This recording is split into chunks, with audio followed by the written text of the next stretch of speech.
Darating sa lahat yung panahon na tinatawag nating toxic. Yung tipong ang daming problema, yung tipong ang dami mong kailangan gawin, ang dami mong kailangan ayusin. Kapag nangyari yon, huwag sana natin kalimutan na pwede naman magpahinga. Hindi lahat na ang nasira, ikaw yung dapat na mag-aayos. Hindi lahat ng kakilala mong nalulungkot, ikaw yung dapat na magpasaya. May kanya-kanya tayong responsibilidad. Kasama dyan yung pag-aalaga sa sarili. Mga cellphone nga kailangan mag-charge, diba? Tayo pa kaya. Kung masyadong toxic ang buhay, mag-time out ka muna. Kapag nakabuelo ka na, maaayos mo din yan. Tandaan mo, lahat ng pagsubok, may dahilan. Lahat ng paghihirap, may katapusan. At lahat ng problema, may solusyon. At lahat ng pagbagsak, may pagbangon. Wala tayong hindi kayang lampasan at mapagtagumpayan kapag sigad ang ating sandalan. Today's advice, kung saan ka magiging masaya, i-go mo na. Sige lang, life is too short para sayangin ang oras mo sa mga bagay o tao na nagbibigay sa'yo sakit, lungkot, at magbibigay sa'yo ng regret. Kaya simula sa araw na to, piliin mo naman ang sarili mo. Piliin mo naman yung happiness mo. Nai-stress o pagod na pagod ka na ba? Gusto ko lang ipaalala sa'yo na kahit gaano ka ka-stress ngayon, wag na wag kang susuko sa mga pangarap mo ngayon. Kailangan mong tandaan palagi na magtiwala ka sa progress na mangyayari sa buhay mo. Kahit na minsan, alam ko, sobrang hirap at sobrang nakakapagod na rin naman talaga. Magtiwala ka lang sa kakayahan mo. Ang dami mo nang nalampasan na malalaking problema noon. Ngayon ka pa ba susuko? Patuloy ka lang na lumaban. Kung sa pakiramdam mo ngayon nahuhuli ka na sa iba, siguro dahil nakikita mo yung mga dating kakilala mo o yung mga kaibigan mo, pakonti-konti may na-achieve na sila. Palagi mong tatandaan na lahat tayo ay may kanya-kanyang timeline sa buhay. Hindi ka nahuhuli at hindi ka rin naman nauuna. Kung nasaan ka man ngayon sa buhay mo, yan ang lesson at experience na dapat na pagdaanan mo. Lahat tayo ay may sariling kwento sa buhay na makaka-inspire ng ibang tao. Ang mahalaga, sariling kwento mo yan. Kaya make sure na sulitin mo ang bawat moment mo sa buhay. Pansin nyo ba? God is always provide. Yung tipong akala mo wala na, pero biglang magkakaroon. Yung akala mo na parang wala ng pag-asa, pero biglang may opportunity. It's because His plans are better than our plans. Gusto niya yung mas mainam kaysa sa mga gusto natin. Kaya, magtiwala ka lang. Nai-stress o pagod na pagod ka na ba? Gusto ko lang ipaalala sa'yo na kahit na gaano ka pa ka-stress ngayon, wag na wag kang susuko sa mga pangarap mo. Kailangan mong tandaan na magtiwala ka sa progress na nangyayari sa buhay mo. Kahit na alam ko na minsan ay sobrang hirap at sobrang nakakapagod na rin talaga. Magtiwala ka lang sa kakayahan mo. Ang dami mo nang nalagpasan na malalaking problema. Ngayon ka pa ba susuko? Darating ang panahon na magiging kwento na lang tayo dito sa mundo. Kaya habang nabubuhay ka pa, piliin mong maging masaya. Iwanan ang mga problemang toxic na nagpapasakit sa'yo.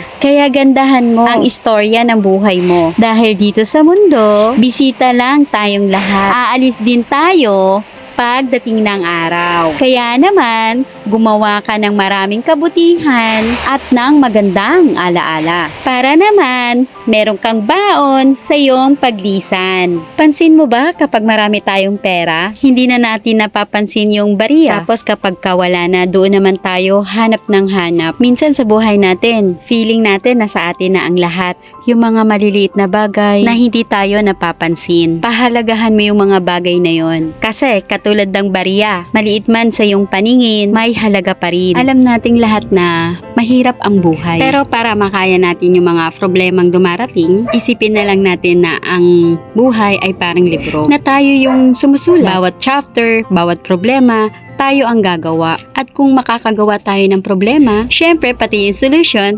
kayang-kaya. Tayo yung mamimili na kung ano ang gusto nating istorya. Nasa atin din kung gusto natin na ang ending malungkot o masaya. Alam mo, minsan, kailangan mo lang magpanggap na kaya mo. Malakas ka hanggang sa dumating yung panahon na hindi mo na namamalayan na hindi ka na pala nagpapanggap. Sabi nga nila, fake it till you make it. Yes, kaya yan. Laban lang. Hay nako. Masyado na ako matanda para ma-stress pa sa mga taong gusto ako or ayaw sa akin. I have a more important something to do. If you love me, I love you too. If you support me, I support you. If you hate me, I don't care. Ganun lang yarn. Life goes on. With or without you. Simple as that. Kung hindi ka masaya sa buhay mo ngayon at sobrang pack up ng mga nangyayari, well, dalawa lang ang pwede mong gawin dyan. Either na baguhin mo ang buhay mo or mag-play the victim ka na lang for life.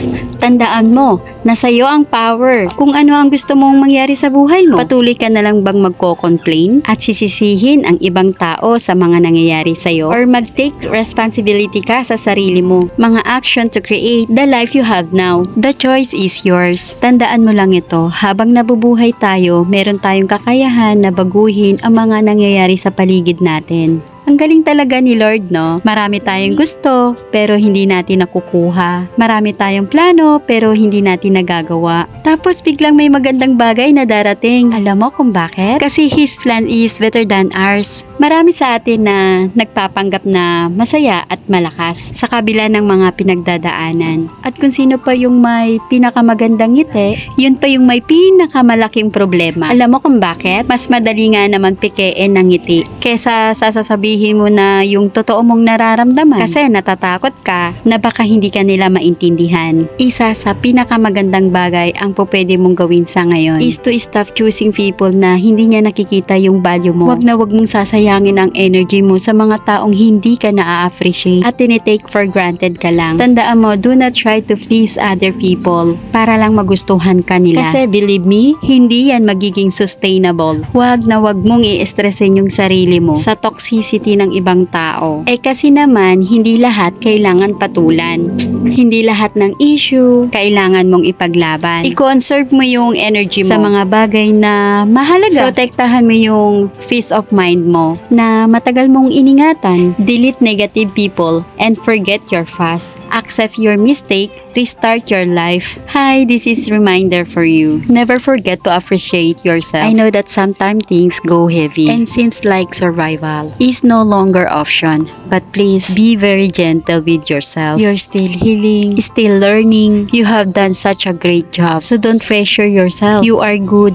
You are enough and I'm proud of you. It's time to fully appreciate yourself and be proud of yourself at this time. Actually, hindi naman nakakatakot magsimula ulit. Nakakapagod magsimula ulit. But this time, you know what? I'm not starting from scratch. I'm starting from experience. Magagamit ko ang lahat ng mga napagdaanan ko. May it be masakit or maganda, 'di ba? To start a new life and new chapter of my life. But right now, I know that I know better. And I think that is beautiful. Sobrang brave nun kung kaya mong magsimula ulit kahit na alam mong nakakapagod. Kesa naman sayangin mo yung oras mo sa taong alam mong hindi na pwede. Kesa ihanap mo na lang yun sa mga bagay na pwedeng magpapasaya sa'yo. Lahat naman tayo gustong gumanda at umasenso ang buhay. Iwasan natin na manghila pababa para lang umangat. Laging tandaan, masarap mamuhay na walang inaapakang ibang tao. Respeto sa kapwa ang lagi mong babaudin. Tiyak na mas aasenso ka pa patungo sa iyong nais na marating. Ang pag-abot ng pangarap ay parang pagsusugal.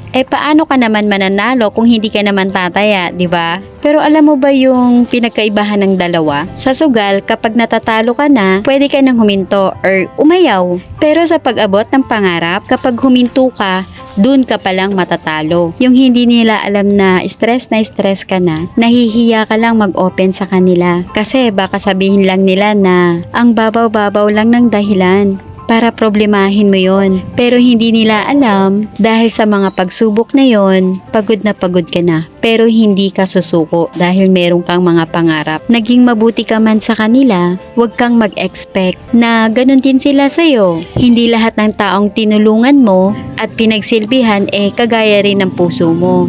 Lagi mo pa rin pangarapin na may marating sa buhay. Ano man ang mga pagsubok at problema ang dumating, mabagal man ang pag-abante, okay lang yan. Ang importante, dumidiskarte.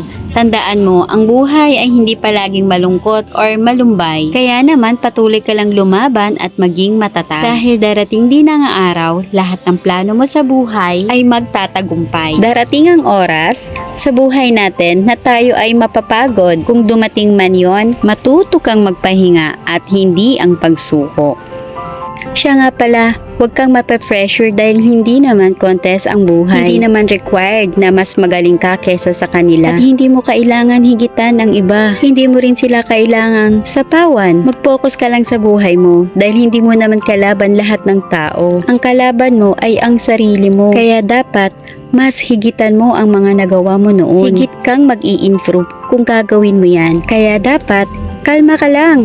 Relax lang, ganun. Kahit gaano man kahirap at kabigat ng buhay, huwag kang mawawalan ng pag-asa. Magtiwala at magpatuloy ka lang na manalig kay God. Dahil kahit kailan, hindi ka niya pababayaan. Sa buhay, lahat ng bagay mayroong dahilan kung bakit patuloy pa rin tayong bumabangon. Kahit sabihin pa natin na, oo, mahirap nga ang buhay. Pero kahit ganun, kakayanin pa rin natin. Basta wag ka lang magreklamo. Magpatuloy ka lang. Ituloy mo lang nang hindi mo namamalayan. Nalagpasan mo na pala. Kung napapagod ka, magpahinga ka lang. Tapos gawin mo ulit. Harapin mo ulit ng mag-isa. Sa natutunan ko, hindi sa lahat ng oras nandiyan sila para sa'yo. Kailangan mo yun matutunan kung paano harapin yun ng mag-isa. O ano, mahirap ba? Huwag ka sanang bumitaw sa mga pangarap mo ha. Alam ko, minsan nakakawalang gana. Lalo na yung wala kang nakikitang resulta. At isa pa yung mga salitang hindi magaganda na galing sa iba. Sa mga pagkakataon na isusuko mo na, itigil at hahayaan mo na lang mawala. Balikan mo lang ang mga dati mong rason. Bakit ka nga ba nangangarap? Para sa pamilya, para makaahon. Yan ang gamitin mong motivation para bumangon ka sa buhay. Huwag kang mawawala ng pag-asa. Patuloy kang lumaban. Dahil meron kang pangarap. Tandaan nyo ito, there is life after our problem. Remember that, there is joy after your trials. Tandaan natin ang buhay parang gulong. Kung minsan ikaw ang nasa itaas at kung minsan naman ikaw ay nasa ibaba. Pag nandun ka sa itaas, pag nag-i-enjoy ka, magpasalamat ka. Pero pag bumaba naman ang iyong buhay, nahihirapan ka. Be humble and be trusting to God. Ang buhay ay para ding alon sa dagat. And you have to expect that life sometimes is good and sometimes it is bad. But everything in life is a grace from God. Embrace it. Yakapin mo at pasalamatan mo ang lahat ng ito. Daanan mo. Huwag kang mananatili dyan. Pero kung gusto mong maging masaya, palagi mong tatandaan kapag may problema, kasunod niyan ay blessing from God. Parang hanapin ang madali. Ang hanapin mo kung ano yung tamang proseso na dapat mong pagdaanan para maging successful ka. Walang shortcut kasi hindi success ang lalapit sa'yo. If you wanted, you have to work for it. Ang tagumpay ay makakamit sa pamamagitan ng dedication. Samahan mo na rin ang pagsusumikap at pagtsatsaga. Hindi ganong kadali para maabot natin ang ating journey. Pero tandaan mo, lahat ng pagsusumikap mo at pagod, lahat ng ito, worth it sa dulo.